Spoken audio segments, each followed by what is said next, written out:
뱃살 때문에 고민인 분들 정말 많으신데요. 전체적으로 비만인 분들도 있지만 팔다리는 가는데 배만 볼록 나오는 체형도 많으실 겁니다. 뱃살이 자꾸 찐다면 복부 안에 내장기관 주변으로 내장 지방이 쌓이고 있는 것입니다. 내장 지방이 쌓이게 되면 지방이 녹으면서 간문맥이라는 혈관을 타고 들어가 혈액 속을 떠돌아다니게 됩니다. 고지혈증을 유발하고 나쁜 콜레스테롤 수치가 높아지며 인슐린 저항성을 생기게 해서 당뇨를 발생시키는 큰 원인이 되기도 합니다. 복부에 쌓여있는 내장지방은 아디포카인 같은 물질을 분비해서 만성염증의 주범이 되기 때문에 염증이 생기는 분들은 뱃살을 빼면 염증이 사라지는 효과를 볼 수 있습니다. 우리가 현대사회에 살면서 환경 독소로부터 자유로울 수 없다는 게 현실입니다. 발암 성분이 있는 각종 환경 독소가 지방과 친화적이기 때문에 몸에 들어오게 되면 지방 안에 저장이 됩니다. 이 중에서도 유사 호르몬처럼 작용하는 환경 독소들은 호르몬 교란을 일으켜 남성과 여성의 생식 기능을 떨어뜨리고 여성의 경우에는 자궁근종 같은 여성 질환을 초래하기도 합니다. 그렇기 때문에 전문가들은 복부 비만에 대해서 경고하고 뱃살을 빼라는 권고를 하는 것입니다.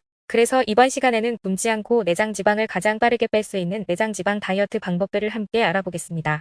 첫 번째는 식사 길게 하기입니다. 평소에 살이 잘 찌지 않는 사람들의 한 가지 공통점은 천천히 먹는 것입니다. 그렇기 때문에 식사 시간은 20분 이상 길게 갖는 것이 좋겠습니다. 살이 잘 찌지 않는 사람들은 오래 씹고 느긋하게 먹는 반면 살이 쉽게 찌는 사람들은 빨리 먹는 습관이 대부분입니다. 이러한 습관을 가지고 있는 사람들이 쉽게 살이 찔 수밖에 없는 이유는 음식이 우리 몸속으로 급하게 쏟아져 들어오면 혈당을 조절하기 위해서 인슐린을 과잉 분비하게 됩니다. 고인슐린 혈증 상태가 계속되면 포도당을 에너지로 저장하는 과정에서 지방 합성도 촉진되기 때문에 내장 지방이 쌓이게 됩니다. 일이나 여러 가지 사유로 인해 식사도 제때 못하고 급하게 드시는 분들은 위장병까지 발병할 수 있기 때문에 가급적 식사 시간만큼은 확보하시는 게 좋습니다. 두 번째는 유산소 운동하기입니다. 뱃살을 빼는 데 좋은 운동으로 추천드리고 싶은 운동은 걷기 운동입니다. 물론 어떤 운동이라도 하는 것이 안 하는 것보다 도움이 되지만 우리가 운동을 할 때 지방을 태워서 쓰려면 대사 과정에서 산소가 필요합니다. 그래서 유산소 운동을 해야 하는 건데요. 탄수화물은 빠르게 분해될 수가 있지만 지방은 분해하려면 시간이 걸리기 때문에 오래 할 수 있는 운동이 효과적이겠습니다. 그렇기 때문에 오래 하더라도 지치지 않는 걷기 운동이 좋으며 걷기 운동을 제대로만 하면 달리기보다 지방 연소에 더 효과적일 수가 있습니다. 매일 45분에서 1시간 정도 꾸준히 하는 것이 좋으며 특히 아침 공복의 걷기 운동이 뱃살을 빼는데 가장 효과적이지만 아침 공복의 걷기 운동은 근육 감소도 불러올 수 있기 때문에 팔다리가 가늘고 근육량이 적으면서 배만 볼록하게 나온 분들보다는 전체적으로 비만이면서 근육량도 많고 체지방도 많은 분들께 추천드리겠습니다.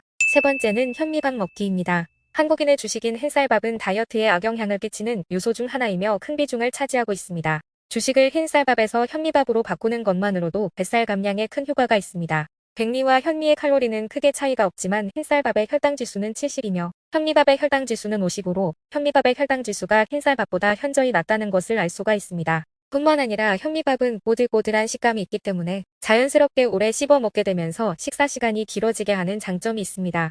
식사를 시작한 지 20분이 지나면 뇌에서 포만감을 느끼게 하는 호르몬이 분비가 되기 때문에 폭식이나 과식을 피하게 됩니다. 또한 현미밥은 식사 후에도 포만감이 오래가기 때문에 군것질도 당기지 않습니다. 네 번째는 단백질 섭취하기입니다. 자꾸 허기가 지는 분들이 있다면 식단을 한번 체크해 보시는 것을 추천드립니다. 밥이나 빵 그리고 면이나 떡 같은 탄수화물을 위주로 드시는 분들은 허기가 쉽게 오기 때문입니다. 배고픔을 참으면서 하는 다이어트는 오래 지속하기 굉장히 힘듭니다. 그렇기 때문에 식사를 하시면서 다이어트를 병행해야 하는데 하루 두 끼에서 세 끼 식사를 할 때마다 단백질 섭취를 충분히 하시면 되겠습니다. 또한 뱃살을 빼더라도 근육까지 빠지면 안 되기 때문에 근육 손실 없는 다이어트를 하기 위해서는 단백질 섭취에 신경 써야겠습니다. 근육은 기초대사율을 증가시켜서 에너지 소비를 늘리기 때문에 똑같이 먹어도 살이 잘 찌지 않게 만드는 데 큰 역할을 합니다.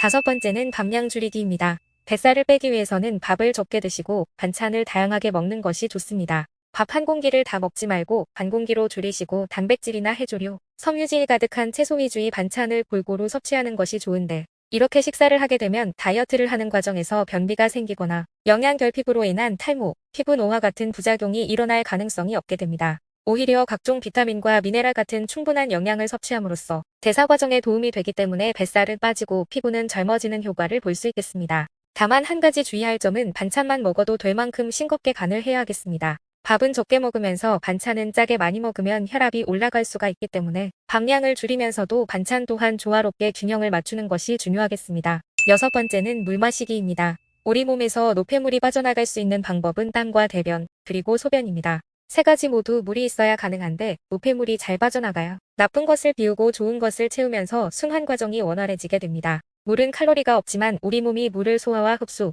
배출시키는 과정을 반복하면서 칼로리를 소비하게 됩니다. 그렇기 때문에 물을 마시고 배출시키는 것만 잘해도 살이 잘 찌지 않는 체질로 바뀌게 되겠습니다. 물을 잘 마시게 되면 장운동을 촉진하고 변비도 해소하는 효과를 볼 수 있기 때문에 꼭 수시로 물을 섭취하는 습관을 갖는 것이 좋겠습니다. 7번째는 저녁 식사 가볍게 하기입니다. 아침, 점심, 저녁의 식사량 비율을 정하실 때 저녁 식사는 단촐하게 먹는 것이 좋겠습니다.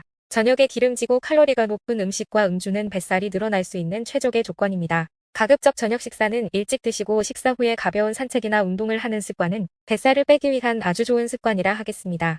8번째는 설탕을 멀리하기입니다. 설탕은 중독성이 강하기 때문에 먹으면 먹을수록 다시 찾게 되고 먹으면 먹을수록 몸을 망가뜨리는 것입니다. 설탕은 뇌의 쾌락 중추를 자극해서 도파민을 분비시키고 기분을 좋아지게 하는데요. 자주 사용하게 되면 내성이 생기게 되면서 더 많은 도파민을 분비하기 위해 더 많은 설탕을 찾게 되는 중독 현상이 발생합니다. 뿐만 아니라 설탕 섭취 시 혈당이 급격하게 오르기 때문에 췌장에서도 인슐린 분비가 폭발을 하게 되고 혈액 속에 인슐린이 넘쳐나면 조금만 먹어도 살이 아주 잘 찌게 됩니다.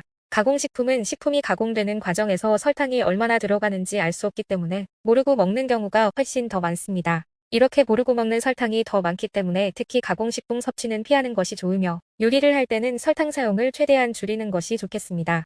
9번째는 간식 먹기입니다. 다이어트를 생각하면 덜 먹는 것이 떠오르기 마련인데 간식을 잘만 활용하면 뱃살을 빠르게 빼는 데 도움이 됩니다. 바쁘게 일상생활을 하다 보면 식사 때를 놓치거나 시간 사이에 허기짐을 느낄 수가 있는데 이런 상태에서 식사를 하게 되면 폭식을 하게 되는 경우가 많게 됩니다. 그렇기 때문에 식간 사이에 허기를 면할 정도의 간식을 섭취하면 폭식을 안 하게 되는 좋은 방법이겠습니다. 다이어트용 간식으로는 아몬드나 해바라기씨 같은 견과류와 99% 다크 초콜릿, 당근이나 오이 등을 손가락 크기만큼 썰은 채소 스틱입니다. 출퇴근 시간이 길거나 식사 시간이 일정하지 않은 분들은 폭식을 하게 되고 식사 후에 금방 자게 되면 뱃살이 금방 찌게 됩니다. 이럴 때 적당량의 간식을 식간 사이에 섭취하게 되면 본 식사를 할 때 훨씬 가벼운 식사를 할 수 있게 도움이 됩니다. 지금까지 알려드린 9가지를 습관화해보시기를 강력 추천합니다. 9가지를 무작정 따라하려고 스트레스 받지 마시고 한 가지씩 해보면서 늘려가시면 금방 적응하게 되실 겁니다. 꾸준히 습관을 들여 하시다 보면 분명히 긍정적인 변화가 생기게 되며 미루지 않고 실천을 하는 것이 중요하겠습니다.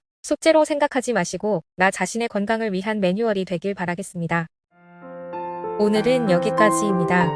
영상이 유익하셨다면 좋아요와 구독 눌러주시고 소중한 분들께 공유하시면 더욱 유익하실 겁니다. 저는 더욱 유익한 영상으로 다시 찾아뵙겠습니다. 항상 건강하고 행복하세요.